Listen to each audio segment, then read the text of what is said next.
ప్రస్తుతం టాలీవుడ్లో బ్రహ్మి కామెడీ మసక బారిపోయింది. ఇటీవల కొంతకాలంగా బ్రహ్మి చేసిన సినిమాల్లో కామెడీ ఏమాత్రం వర్కౌట్ కాలేదు.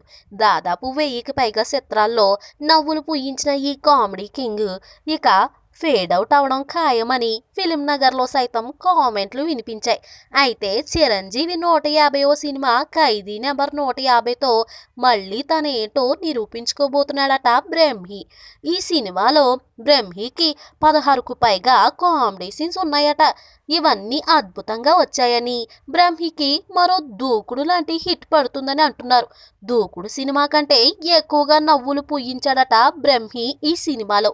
మరి చిరంజీవి ల్యాండ్ మార్క్ మూవీ బ్రహ్మికి ఎలాంటి బ్రేక్ ఇస్తుందో వేచి చూడాలి. ఈ వీడియో మీకు నచ్చినట్లయితే సబ్స్క్రైబ్ చేయండి. ఫిలిమి స్టార్స్ బోలెడంత న్యూస్ బోల్డ్గా.